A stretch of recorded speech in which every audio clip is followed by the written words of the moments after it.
Lección del sábado. Versículo para memorizar. Dijo también, miren lo que oyen. Con la medida con que miden los medirán otros, y aún les será añadido. Al que tiene, se le dará, y al que no tiene, aún lo que tiene le será quitado. Mart. 4:24-25. Esta semana estudiaremos las parábolas de Marcos 4. El Evangelio de Marcos es el que menos parábolas tiene de entre los evangelios sinópticos, Mateo, Marcos y Lucas. Los eruditos han debatido por muchos años acerca del significado de las parábolas de Jesús, cómo interpretarlas, qué significan, por qué las usó, qué clase de lecciones pretendían revelar y cuán literalmente debían ser tomadas o si eran puramente alegóricas, etc. Obviamente, no vamos a resolver todas esas cuestiones en la lección de esta semana. En lugar de ello, vamos a examinarlas y, por la gracia de Dios, obtendremos una comprensión de los puntos que Jesús destacó mediante esas parábolas. Marcos 4 contiene solo 5 parábolas: el sembrador, la lámpara, la medida, el desarrollo de la semilla y la semilla de mostaza. La mayor parte del capítulo gira en torno a la parábola del sembrador. Esta aparece en primer lugar, seguida por la razón de ser de las parábolas y, finalmente, por la interpretación de cada una. Este patrón de 3 pasos será el foco de nuestro estudio los días domingo, lunes y martes. Luego, las otras parábolas serán estudiadas el miércoles y el jueves. La parábola del sembrador. Lección del domingo. Leer Marcos 4:1-9. ¿Cómo son los diferentes tipos de suelo y qué ocurre con la semilla que cae en ellos? Cuando leen las parábolas de Jesús en los evangelios, las personas a menudo quieren saltar rápidamente a la interpretación que Jesús da de ellas. Después de todo, ¿no es este el punto principal de estas historias, enseñar alguna verdad espiritual útil para la vida cristiana? Sí, pero a veces Jesús no explica la parábola en las breves declaraciones. El reino de Dios es como, o el que tiene oídos para oiga, oiga. En consecuencia, es bueno aminorar la marcha y simplemente analizar el relato mismo a fin de captar la dirección en la que apuntan sus diversas características narrativas. Hacer esto con la parábola del sembrador aporta una variedad de ideas. La semilla es la misma en cada caso, pero cae en 4 clases diferentes de suelo. El tipo de suelo influye grandemente en el resultado para la semilla. En lugar de ser una historia continua, la parábola constituye en realidad 4 historias, en sus escenarios, contadas hasta el final.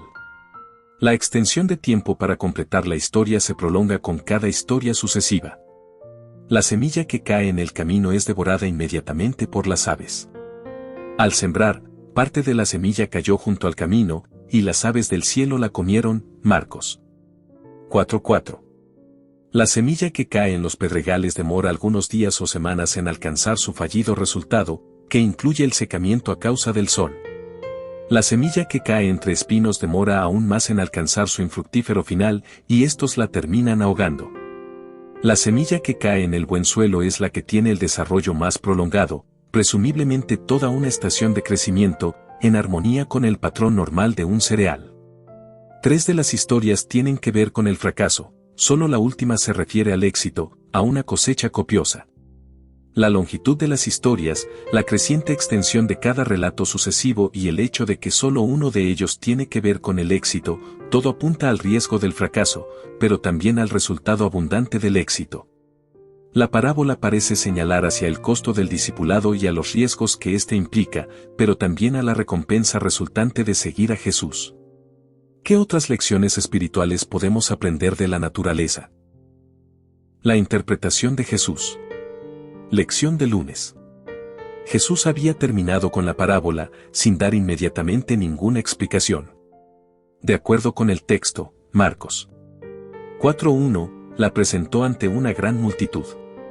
Solo después, ante un grupo menor, Marcos 4:10, explicó su significado. Leer Marcos 4:13-20. ¿Cómo interpreta Jesús la parábola del sembrador? Jesús interpreta la parábola identificando los elementos externos a la historia que representan varios de los detalles del relato. La interpretación indica que la historia es una alegoría amplia con referencias al mundo real, no que cada detalle sea necesariamente una referencia a algo específico. Jesús identifica a la semilla con la palabra. Esta se referiría a la palabra de Dios, particularmente a la predicada por Jesús. Santiago 1:21 declara, por lo cual, desechando toda inmundicia y maldad, reciban con mansedumbre la palabra implantada, la cual los puede salvar. Los diferentes suelos son distintos tipos de oyentes. De acuerdo con la interpretación de Jesús, todos escuchan la palabra, es decir, la semilla ha sido sembrada en todos los tipos de suelo. Pero la recepción es diferente. El suelo del sendero es duro y las aves arrebatan la semilla que cae en él. Jesús vincula esto con el arrebatamiento de la verdad por parte de Satanás. El suelo pedregoso es poco profundo. Jesús relaciona esto con las personas cuyo compromiso es superficial, ellos no han tenido en cuenta el costo del discipulado. El suelo lleno de maleza ahoga la semilla sembrada. Jesús explica que esto se refiere a los afanes de la vida y a las riquezas que asfixian la palabra. Pero el buen suelo representa a quienes escuchan la palabra y la reciben, como resultado, ella crece y produce una cosecha abundante. Las explicaciones más extensas son las referidas al suelo pedregoso y al lleno de malezas. En su descripción de los oyentes representados por el primero de esos suelos, Jesús señala elementos contrastantes, los así representados reciben la palabra con gozo pero son discípulos temporales. Cuando llega la persecución, se desmoronan.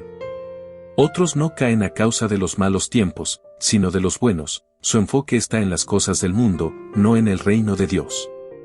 Sus afanes y preocupaciones giran en torno a lo que el mundo ofrece. Considera tu propia vida. ¿Se están introduciendo silenciosamente en tu experiencia algunas de las características del suelo del camino, del pedregoso o del lleno de malezas? Esto es algo que podría ocurrir más sutilmente de lo que imaginas. ¿Qué decisión puedes tomar para cambiar, si fuera necesario? La razón de ser de las parábolas. Lección del martes. Leer Marcos 4:10 al 12. ¿Por qué enseñaba Jesús por medio de parábolas? Una lectura superficial de estos versículos da la impresión de que Jesús enseñó por medio de parábolas para mantener a oscuras a quienes no formaban parte de su entorno. Pero una perspectiva tal no condice con las acciones de Jesús en el resto del Evangelio de Marcos. En Marcos 3:5 y 6, Jesús se entristece por la dureza de corazón de los dirigentes religiosos. En Marcos 3:22 al 30, toma seriamente los argumentos de los escribas y explica detalladamente por qué están equivocados. En Marcos 12:1 al 12, los dirigentes religiosos entienden que la parábola de Jesús acerca de los labradores se refiere a ellos. Esta es, en verdad, una advertencia acerca del complot de ellos contra él y de las terribles consecuencias resultantes. Si no hubiera tenido interés en el bienestar de ellos, no les habría advertido. En consecuencia, debe darse a las palabras de Jesús aquí, en Marcos 4, una consideración más profunda a fin de captar a qué se refiere. Jesús está parafraseando Isaías 6, 9 y 10. Lee Isaías 6, 1 al 13. ¿Qué le ocurre aquí a Isaías y cuál es el mensaje que se le comunica para Israel? Isaías contempla una visión de Dios en el templo y queda abrumado por la gloria de Dios y por su propia impureza. Dios lo purifica y le encarga un mensaje estremecedor. Como en el caso del Evangelio de Marcos, eso suena muy fuera de lugar en comparación con el resto de Isaías, donde hay mucho consuelo para el pueblo de Dios. En Isaías 6, el mensaje pretende despertar al pueblo a fin de que abandone sus malos caminos. En Marcos, la clave para entender las palabras de Jesús se encuentra en Marcos 3:35. Para entender las palabras y las enseñanzas de Jesús, uno debe hacer la voluntad de Dios. Eso es lo que convierte a alguien en parte de la familia de Jesús. Quienes ya han decidido que él está poseído por el diablo no escucharán. El punto de la cita que Jesús hace de Isaías 6, 9 y 10 no es que Dios mantiene alejadas a las personas, sino que las propias ideas preconcebidas de estas y su dureza de corazón les impiden aceptar la verdad salvadora. La verdad es la idea dominante en la parábola del sembrador. Cada cual decide qué tipo de suelo será. Todos deciden por sí mismos si se entregarán o no a Jesús. En última instancia, cada uno de nosotros elige. La lámpara y la cesta. Lección del miércoles. Leer Marcos 4:21 al 23. ¿Cuál es el énfasis especial de Jesús en la parábola de la lámpara? En el mundo bíblico de los días de Jesús, las casas variaban en superficie y tipo de construcción según su ubicación y la condición económica del propietario. Las viviendas generalmente seguían un patrón griego de construcción, alrededor de un patio interior, pero con diferentes niveles de sofisticación. Otra opción es que Jesús se estuviera refiriendo a las casas pequeñas típicas de los agricultores. Independientemente del tamaño de la casa aludida, lo importante aquí es el principio enseñado: un día, la verdad acerca de Jesús será revelada. Jesús hace dos preguntas en Marcos 4:21. La primera espera una respuesta negativa, y les decía: ¿acaso se trae una lámpara para ponerla debajo de un almud o debajo de la cama? La segunda pregunta espera una respuesta afirmativa: ¿no es para ponerla en el candelero? Jesús presenta un escenario absurdo, casi jocoso, para dejar claro su punto. Las lámparas existen para dar luz, de lo contrario, pierden su razón de ser. Marcos 4:22 explica la parábola haciendo referencia a los secretos que toman estado público. Cualquier persona cuyo correo electrónico o computadora hayan sido hackeados sabe lo que significan secretos publicados. Pero Jesús está hablando del Evangelio. Leer Marcos 4:24 y 25. ¿Qué lección está Jesús enseñando con la parábola del almud o cesta para medir cereales? En muchos lugares del mundo, los productos frescos son vendidos en mercados al aire libre. En esos lugares, es típico que los vendedores tengan un recipiente para medir la cantidad de los productos que ofrecen. Es común que esos vendedores agreguen un poco más de lo solicitado para hacer así sentir al comprador que es tratado con equidad. Jesús se vale de cuán bien tratan los vendedores a sus clientes para argumentar acerca de la disposición a recibir la verdad. Si alguien es receptivo y acepta la luz, obtendrá aún más, pero si la rechaza, perderá incluso lo que tenía antes. ¿Cómo podemos aprender mejor el principio de que con la misma medida que usemos se nos medirá? Piensa en ello en relación con todas nuestras interacciones con otros. La parábola del crecimiento de la semilla. Lección del jueves. Leer Marcos 4:26 al 29. ¿Cuál es el foco primario de esta parábola? La mayor parte del Evangelio de Marcos tiene paralelos en Mateo, en Lucas o en ambos. Pero ese no es el caso de esta parábola, que aparece solo en Marcos. El foco temático de esta breve parábola es el proceso de crecimiento. Jesús indica que así es como funciona el reino de Dios. Los humanos tienen una parte en el proceso, pero el crecimiento real es obra de Dios. No es un proceso interminable. La historia termina abruptamente con la maduración del grano. Así es como la segunda venida de Cristo pondrá súbitamente fin a la historia de nuestro mundo. Leer Marcos 4:30 al 32. ¿Cuál es el énfasis importante en la parábola de la semilla de mostaza? Esta parábola destaca cómo algo tan diminuto crece hasta convertirse en algo notablemente grande. Las semillas de mostaza miden entre 1 y 2 milímetros de diámetro. La planta descrita aquí es probablemente la mostaza negra, Brassica nigra, que tiene semillas muy pequeñas, más de 700 de ellas juntas pesan apenas 1 gramo. Aunque no son las más diminutas del mundo, son bastante pequeñas, especialmente en comparación con la planta que producen, que puede alcanzar una altura de 3 metros. Jesús destaca el hecho de que aún los pájaros anidan en sus ramas. Esta última referencia alude a Salmo 104:12 y a Daniel 4:10 al 12.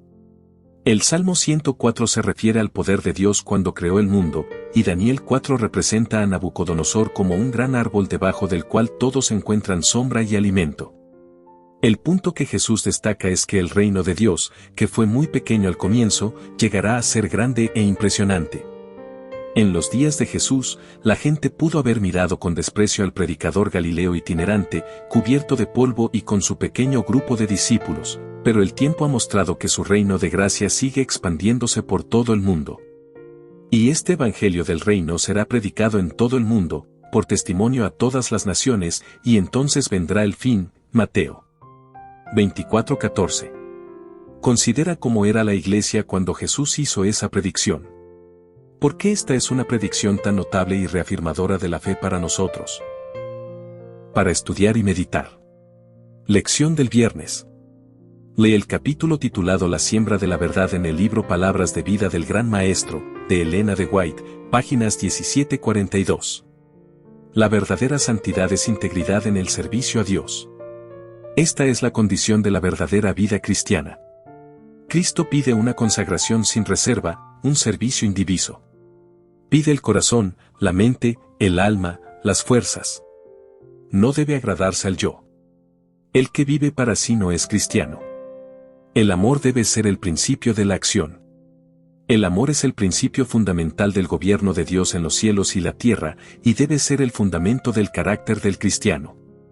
Solo esto puede hacerlo y mantenerlo estable. Solo esto puede habilitarlo para resistir la prueba y la tentación. Y el amor se revelará en sacrificio.